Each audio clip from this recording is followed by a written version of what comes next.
this example real quick, Philip. Go ahead. Well, that's how we got all the people in Manassas, all the concealed firearm permit holders in Manassas, to know about what was going on with the police force in the Tony 7, Right. is by doing a targeted mailing to all the folks in the surrounding zip codes. And if we don't have that database, if we don't have access to that database, we as an organization can't inform the gun owners. So they show responsible use versus irresponsible.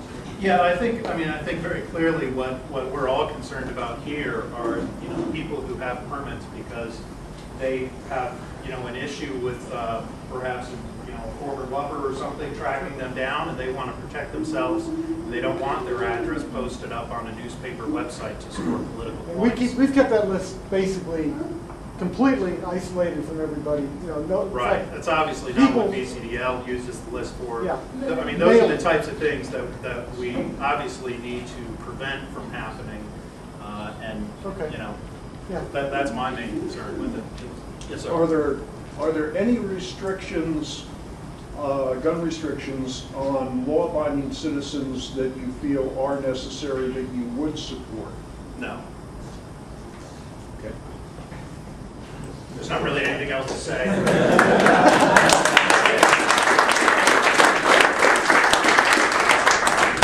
For those of us who don't live in the district that you're running from, what kind of support can we give, or what could we do? I assume that most of the people in this room, sure, I think we all support what you're trying to do, but I can't vote for you legally, so. Well, if you move before the end of September, I'll encourage that. I did actually just get my father-in-law to move into the district, and he doesn't even agree with me politically. So surely a few of you guys can move into the district. Help me out here. But no, seriously, there's a lot of things that you can do to help, and I appreciate the question. We've set out some campaign brochures on a table outside there. I encourage you to take that, check out the website, arinsime.com. Spelled a little funny, so you might want to grab the brochure, arinsime.com. There's a list on there of certainly ways that you can volunteer and help, and you do not need to be in the district to do that. We'll be looking for volunteers on election day, obviously, to man as many polling districts around, polling stations around the district as we can. In between now and then, we're knocking on doors. We'll be making volunteer phone calls. We'll be using a software package that actually would allow you to make those phone calls on my behalf from anywhere. So you can do that from up here if you wanted to. If you sign up on the email list, we'll be regularly sending out requests for volunteers there.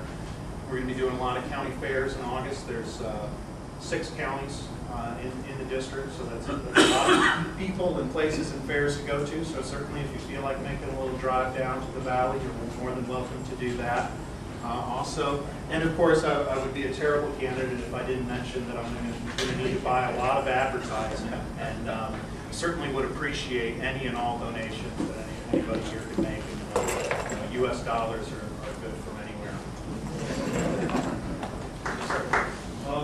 Your support of lower taxes, does that also extend to preventing some of the writing on motorists that? Yes, absolutely.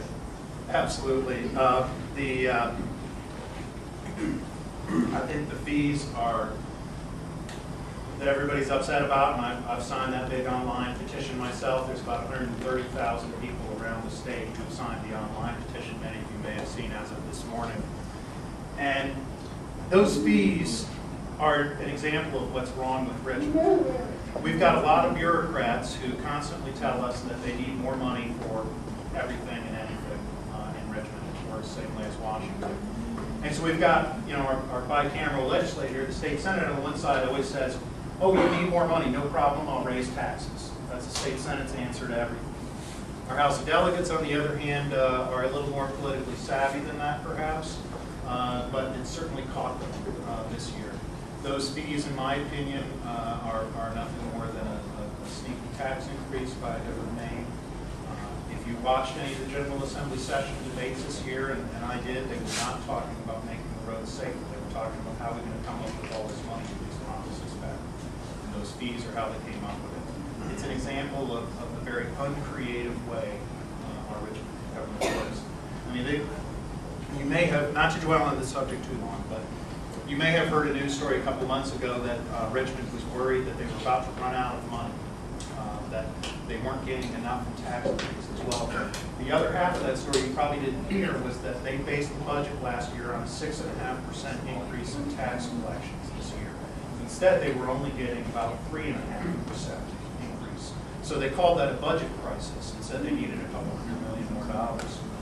3.5% is still a pretty good raise, and still too much money to send to Richmond, in my opinion, when you've got a state budget that's more than doubled in the last decade.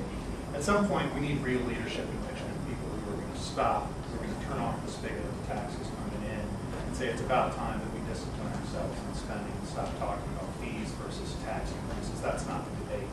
The debate is why the state government doubled spending in less than a decade. That's ridiculous. So for these hot links that are being proposed, when are the taxpayers going to get their money back from these private corporations, the roads that we've already paved? Good luck. Where do you stand on illegal aliens? I do not, well, that's primarily a federal level issue. There's, I'm somewhat limited as a state senator what I can do about that issue, but certainly I agree with enforcing our current laws. One major issue in the district that I'm running in around that is that the incumbent I'm running against has proposed a couple sessions in a row allowing in-state tuition for illegal immigrants under certain situations. And I completely disagree with that. I do not believe we should be handing out any form of taxpayer money or benefits to people who are breaking the law. Yes, sir. One of the things that you can do as a state senator is look into the 287G program to allow law enforcement to essentially correct people if they get captured for the INS. True. That is something that the state police forces can do. That's what the system federal government. Yes, that's correct, and there are a number of local governments, and I'm not sure if any at the state level around in the nation are doing that, but I know there are a number of local governments that are starting to be able to do that, and I would not have a problem with that. I'm kind of ignorant on registration laws since I registered 20 years ago. But does Virginia currently require proof of citizenship for voter registration? You have to have the driver's license, and I think that that's it. Well, that's something Right. push for. Yeah, I think that's a good example. Because during the Southwest ban, if you wanted to transfer, like transfer an AR-15 to bayonet, like I had to show voter's card, proof of citizenship. However, there's no proof of citizenship. Get the voter's card. Right. Right. It's a good one. Somebody got their hand up? Yeah, how as a square peg in a round Senate, would you be able to put pressure on agencies like DGIF that are open carry restrictions in national forests or things like getting extra opening up their ranges of pistol, as well as rifle and long guns, and making the seasons longer. Certainly, I would support all of that and carry it, to any degree that I can in the state senate. I support everything that you said there. I mean, as far as a square peg in a round hole, how much can one person do? Well, realistically, I would be one of 40 state senators, not governor, not a dictator. So obviously, I'm somewhat limited in all the things I would really like to enact in Richmond. I wouldn't be able to do necessarily on that opening day, but nonetheless, what we do have to remember, and you see it all the time in bills that go through the General Assembly, is that they often die in subcommittees on one vote.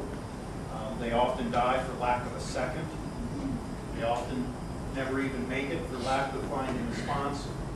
And I don't remember who said it, but there's a saying that one outspoken person, paraphrasing here, one outspoken person is a moral majority. Sometimes some of these issues, all they need is somebody to really carry it and to present that issue before the other people in the General Assembly, and then you'll just shame them into supporting what they should have supported or weren't brave enough to do themselves to begin with. So, somewhat limited, always one voice out of 40, but I think strong leadership in the House, for sure. How long has your incumbent been in office? 12 years as a state senator, and then he was forced to take a break from his delegate seat before that by another gentleman who's now state senator. So he's had a long career in politics, and you know, I wish him well in his next career. Is he due? I'm sorry? Is he due to get out? I mean, is I he- think is so, he- absolutely. Right. I think so, absolutely, and a lot of people. Now, look, he's a nice guy. Yeah. He really is a nice guy. But you know, he just faced a very tough primary challenge. A gentleman named Scott Sayre challenged him in the Republican primary, and he barely won his primary.